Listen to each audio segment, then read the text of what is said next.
This video will derive the second kinematic equation.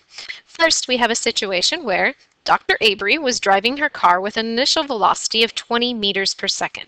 She started speeding up with a constant acceleration for 5 seconds. Her final velocity was plus 40 meters per second. Find the distance she traveled while accelerating.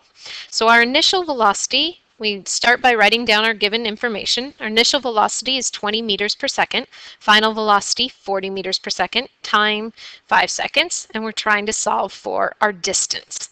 Now, so far, our equations that we've dealt with don't have distance in them, except for the average velocity is equal to the displacement over time.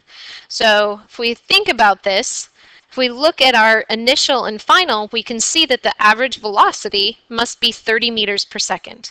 Again, this is where the constant acceleration piece comes in. You cannot make that assumption. It will not be true if that constant acceleration, you cannot state that the average velocity is 30 meters per second if the acceleration is not constant.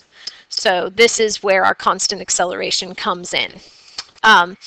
So our average velocity is 30 meters per second. If we go back to our definition of average velocity as being displacement over time and just rearrange this with our new variables, assuming that x naught is 0, we get x equals average velocity times t. And we can solve for that, saying that our average velocity is 30 meters per second times a time of 5 seconds gives us a total distance of 150 meters. If we were rounding correctly to sig figs, that would be 200 meters.